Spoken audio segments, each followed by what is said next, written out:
Hi guys, Alex here. Welcome back to Girl Talk. I've got a little bit of mess and a little bit of drama today for you guys. Things are certainly beginning to warm up a little bit here in Girl World. Today, we got a surprise live stream from none other than Chantelle Foodie Beauty, where she says that she actually had a trip to the ER. So we will talk about that as well as do a general overview of what went on. Does this spell the end of her trip to Thailand? Well, yeah, pretty much. I do think that she's leaving soon anyway, although she doesn't want to confirm the exact date, citing safety concerns. So we'll talk all about that, her recent delusions, as well as Salah continuing to enable her because this didn't make sense. Let's just get right into it. Shall we? So right off the bat, I got this notification. I went to the ER in Thailand, bees. And you know me, I had to click on it.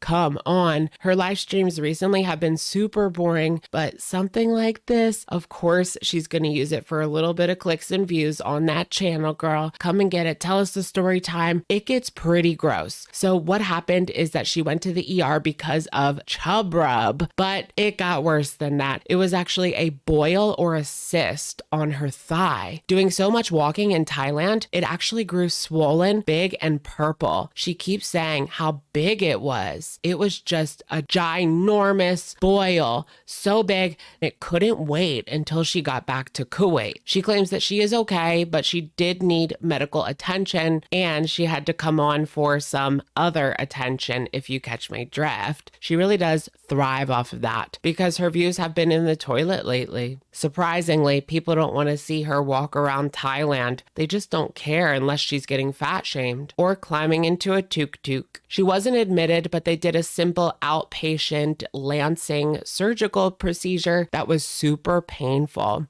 This wasn't her first rodeo, though. They cut it open, squeeze out the fluid, and pack it a bit. If you guys remember a couple of years ago, she did have a lump under her armpit that had to get lanced as well. And then it smelled really, really bad. Pete's had to clean it up for her. It was this whole thing. She admits that this can get really bad. It can get septic. So that's why it was important for her to go even in Thailand. That can be kind of scary, using the medical services, especially getting a procedure done, even if it is outpatient in a different country. What could go wrong? She does have to follow up with the clinic every other day until she leaves. I was just wondering if we can see it. Probably not, but it is a very sharp pain for her. She is pretty much out of commission for the rest of the trip. She got out of it, guys. I felt like the last time when we saw her at the Buddha statue, she was over it, and maybe this was her out. She had done a lot of walking and I guess the chub rub caught up with her. Someone says that this is just simply not normal to happen, and Chantelle says it's perfectly normal. What I thought to myself, to be honest, was, yeah, maybe for super obese people, this is something normal. She's just not used to walking that much. I'm not even sure still to this day how she was able to do this trip after the state of herself last month. But clearly there would be some consequences since she was so immobile to go from that to walking hours a day. Something was bound to happen, and here we are. This time, though, Chantelle claims that there is no smell. Yeah, right. She did review the healthcare. It was quicker than Canada, but kind of pricey. She says that she doesn't think that she needs health insurance. Wow. Keep telling yourself that, Chantelle. I do wonder how she would go about getting health insurance in Kuwait. It's probably something that she should look into, given the state of her body and what she has put it through these past few years.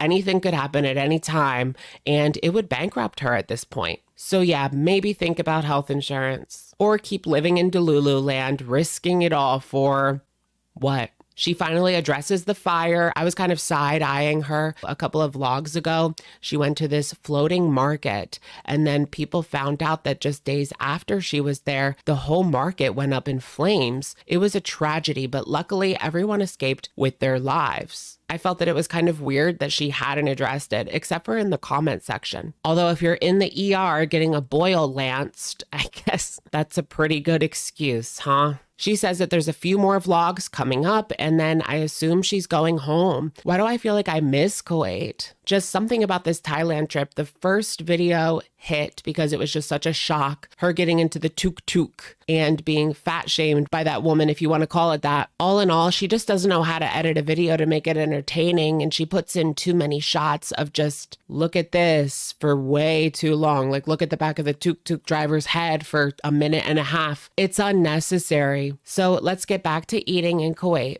Maybe not eating. I don't know. What do you guys think? Will she go back to doing mukbangs on the floor? And what kind of food is she going to be eating? I know for me, it's pretty easy to eat less when I'm on vacation. I'm just so distracted by the sights and the things that I want to see. Although I know some people that kind of go ham when they're on vacation. Chantelle says that she doesn't miss Canada at all. No mention of her family. I do wonder if they miss her. She's happy where she is, except Putin. Not her family. You know, that's not what she says that she misses. She misses Putin. Pretty interesting. Wasn't there this whole thing where the sister got engaged and then she had to get married to Salah to kind of one-up her? I wonder if that caused some sort of rift. After the fat shaming lady kind of catcalled Salah, people were joking around about someone taking her man. And Chantelle assures us that he's not going anywhere because whenever a woman kind of approaches him, he appears very disinterested. He's into the activity that they are doing.